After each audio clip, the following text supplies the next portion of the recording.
Right, so I went, wow, I've got understanding, I've got sight, I've got comprehension, and I've got hearing.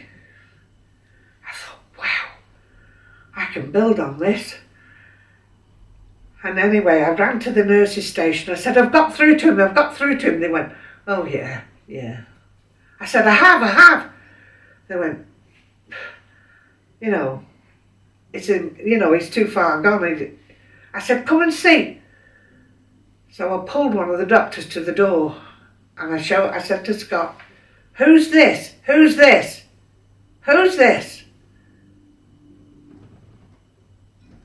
He pulled the letters off doctor. Well, he put DR. So he knew what I was talking about, but he couldn't say it.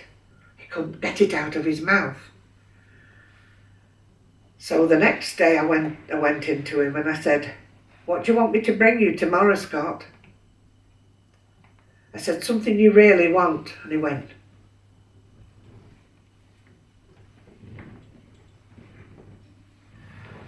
Lucozade. And he spelt it correctly.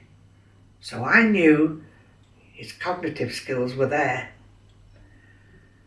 So having said that, all this time, this was all completely dead. There was nothing there. So I thought, we've got to get this moving somehow. So his dad started rubbing him. And he was rubbing him all over just to get the blood, the veins, the capillary veins full of blood again. Ready for when his muscles were going to work. We were determined they were going to work. So anyway, this went on for a while, and then the doctor came in and said, would you like to come into my office, please? I went, oh no. So we went into his office and the doctor said, I've got to be honest with you, Mr. and Mrs. Preece. I've got to tell you that your son very unlikely will ever get out of bed again. And if he does, he'll be in a wheelchair. And unfortunately, he'll be very, very disabled all his life.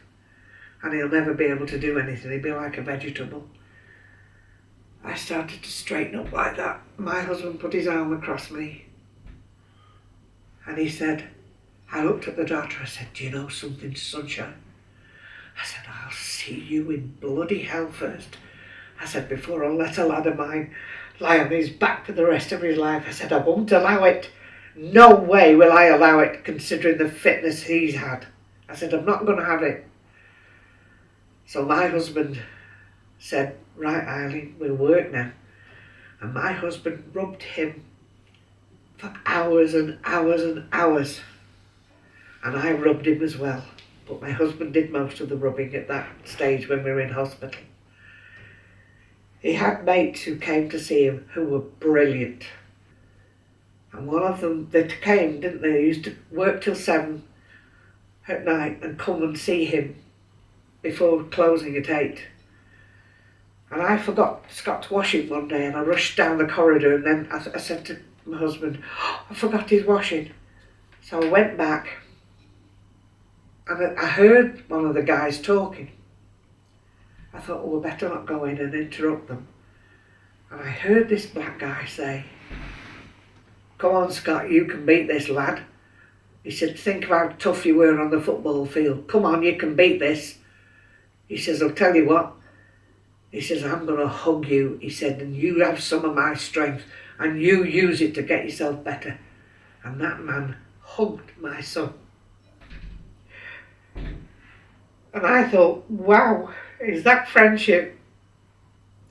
So anyway, I left them there to talk.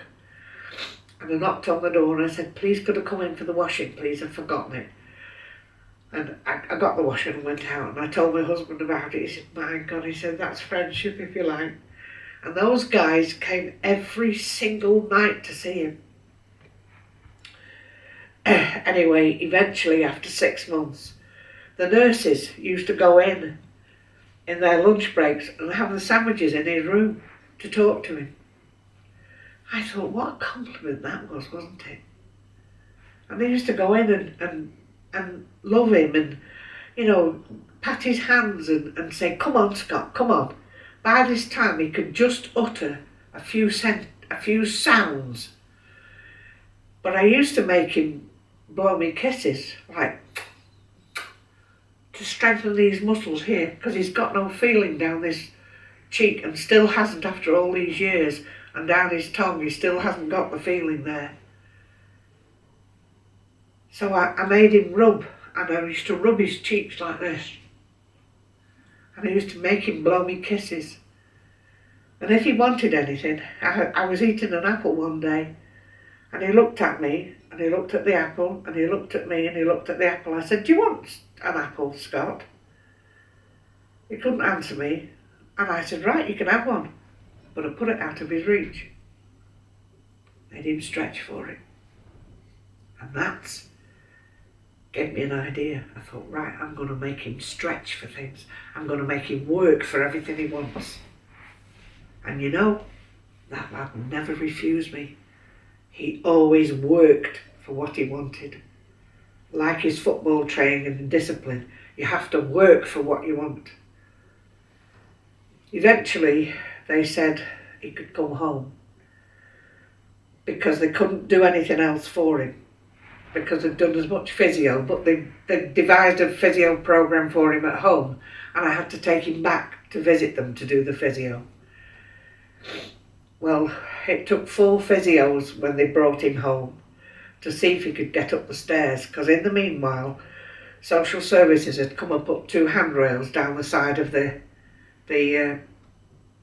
stairs, and we'd had a shower put in, had the bath taken out and the shower put in so that he could get into the shower, and we'd had handles put in and handles nearly everywhere that went round the house.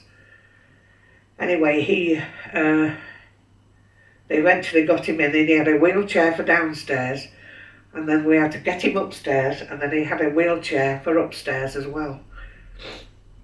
And they got him upstairs and put him in his wheelchair, got him into his room, and then they taught him how to stand himself up and swing round and flop on his bed. And we managed to do that. And then when the physios went, my job was to get him up to stairs at night. Chris went up and held the wheelchairs, pushed the wheelchairs, and I got him up. But what I had to do was stand him on the stairs, and by that time he'd got enough strength in his left hand to pull himself up. And I used to put my shoulder underneath his bottom and push him up. And we got him up to the top of the stairs. And eventually, after several weeks, I didn't have to do that quite so hard. And I knew he was fighting like hell to do what he wanted to do and to get what he wanted to get. And as the months went on, he did his exercises, he did everything he was asked to do. And I said to him, I said, if we're going to work at this, I can't do this, I'm too tired. Oh, not today, let's do it tomorrow. I said, I don't want that. I said, we do it when we're supposed to be doing it. So we did it, and he worked like hell with me to do it. His dad cooked and cleaned and shopped and did everything so that I could spend time with Scott. We did it between us. Eventually it took its toll on me and his dad. We both ended up having to go to see counsellors because we were so stressed. That's not Scott's fault. It was just the situation that did that. Anyway, eventually Scott got to the stage where he could actually stand up himself. So the physios decided they would put him on 2 crutches. This was 2 years afterwards. Every night when he was in his wheelchair, I used to push him round the estate just to see different places and different things. And people used to rush to the windows and wave at him through the windows. Till we've got half the estate lined up and they were all waving through the windows at us, which gave Scott a boost. When we came home from the hospital at night, I used to find casseroles on my step. Have this when you come in. Packs of sandwiches. have this when you come in, because all the neighbours knew, you know, and they were all trying to help. I found one of my neighbours cleaning my outside windows one day, and I thought, wow, it's called kindness and goodness. And I couldn't thank them enough, and I still can't thank them enough for what they did. And I've still got 2 of those casserole dishes, and I still don't know who did it, who sent those casseroles. But for that, I put a notice in the Chronicle, worded to the effect, how can I stretch the word thank you far, high or wide enough to let you appreciate how much I think of your goodness and kindness. As time went on, we struggled, and I had to go back to work, obviously, and that's when Kevin came into his fold. He looked after Scott for about probably a year, and then it got to the stage where Kevin had to go to work. He had to get some work because he'd got no money. But by that time, Scott was being taken in the ambulance. They used to call in the ambulance and take him to physio. They would do that for him. And then usually, because Chris was on nights, he was at home most of the day. And I was at home most of the day because I didn't go back to work for a long time. And then he got to the stage where he was on his crutches. And I had to take him for a checkup with Dr. Jones. And he said, I'll go and get in the car, Mum. Dr. Jones and Scott and I were standing in the corridor. Scott toddled off on his crutches. And Dr. Jones shook his head like that. I said, why are you doing that? He said, never in all my experience or medical knowledge did I think that I would ever see that, would ever see him on his feet again. He said, I never ever thought that that would happen. And then he said, mind you, he said he had a fantastic family behind him. And for that I'm grateful and complimented to think that we did all we could to help him. And the things I'd like to say to people is don't ever give up on people. Don't ever give up on a situation. If you think there's a way through, if you go like that and you hit a problem, don't say I can't do it. Step back, because you might be able to go that way, that way, that way, and that way. And if you can't find a way that way, come back and dissect the problem and sneak round it in little bits. I said, you'll find your answer somewhere along the line. We have gone through hell with this lad of mine, and he has gone through double hell because he has worked hard at it. But you know, he's never once complained, and he's never once said, I can't, I'm fed up, I don't want to. He's never once.